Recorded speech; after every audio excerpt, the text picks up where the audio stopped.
যারা মাসিক বেতনে কর্ম করে তাদের নির্দিষ্ট একটা সময় থাকে, যেমন 10টা থেকে 5টা অফিসিয়াল টাইম।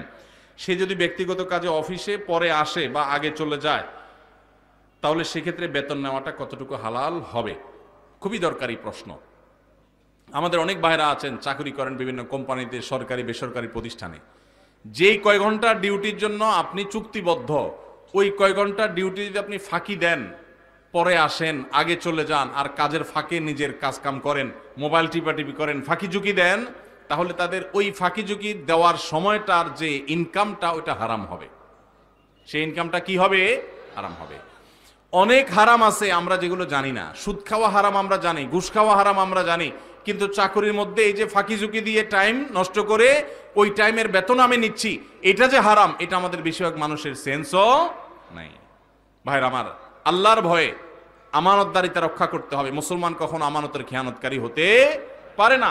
এমনকি আপনি অফিসে বা কোম্পানি, সরকারি বেসরকারি যেখানে কাজ করেন, ডিউটির সময় আপনি বসে বসে যদি ওয়াজ শুনেন ইউটিউবে কাজ বাদ দিয়া, সওয়াব হবে না গুনাহ হবে? কোরআন তেলাওয়াতও যদি শুনেন, সওয়াব হবে না গুনাহ হবে?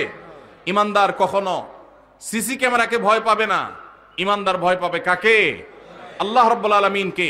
আমি 8 ঘন্টা করে ডিউটি করার জন্য চুক্তিবদ্ধ, মাস শেষ পুরো স্যালারিটা নিচ্ছি, অথচ আমি এভারেজে পুরো মাসে 8 ঘন্টা, 10 ঘন্টা, 15 ঘন্টা, 20 ঘন্টা ফাঁকি দিয়েছি, সেই টাইমের সময়টা স্যালারি আমি নিচ্ছি, এটা হারাম।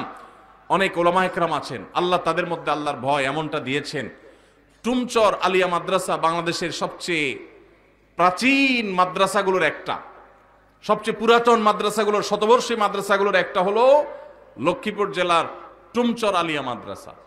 টুমচর আলিয়া মাদ্রাসার প্রিন্সিপাল ছিলেন শেখ হারুন আল মাদানী হাফিজাউল্লাহ, এখনো বেঁচে আছেন, সিনিয়র আলেমে দ্বীন, লক্ষ্মীপুরের কৃতি সন্তান।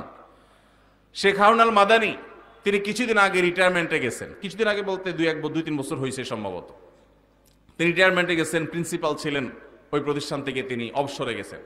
অবসরে যাওয়ার সময় তিনি যা সুযোগ সুবিধা পেয়েছেন, সেখান থেকে একটা চেক লিখে একটা বড় অ্যামাউন্ট, কয়েক লাখ টাকার একটা অ্যামাউন্ট তিনি মাদ্রাসার ফান্ডে দিয়ে দিছেন।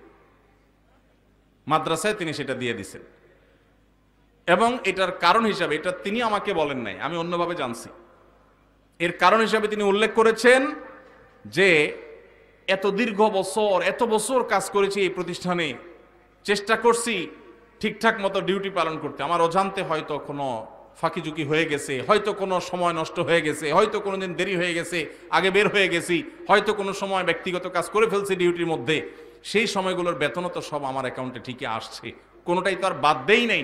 এই জন্য কিয়ামতের ময়দানে যেন দাঁড়ায় থাকতে না হয়, জান্নাতের পথে যেন বাধা হয়ে না দাঁড়ায়, এই জন্য কিছু টাকা এর চেয়ে বেশি হবে না, এর কমই থাকবে, একটু বাড়ায়া সতর্কতামূলক দিলাম আমি দায়মুক্ত হওয়ার জন্য। মানুষ এখনো পৃথিবীতে আছে, সংখ্যায় কম, কিন্তু আছে। আল্লাহ আমাদেরকে মানুষ, সেই ইমানদার, সেই মুসলমান হওয়ার তৌফিক দান করুন। ইমানদারকে কোনো সিসি ক্যামেরার মনিটরিং এর প্রয়োজন হয় না, তার সেলফ মনিটরিং, নিজেকে নিজে মনিটর করে, আল্লাহর মনিটরিং এ বিশ্বাস করে। আল্লাহ আমাদেরকে সেরকম মুসলমান হওয়ার তৌফিক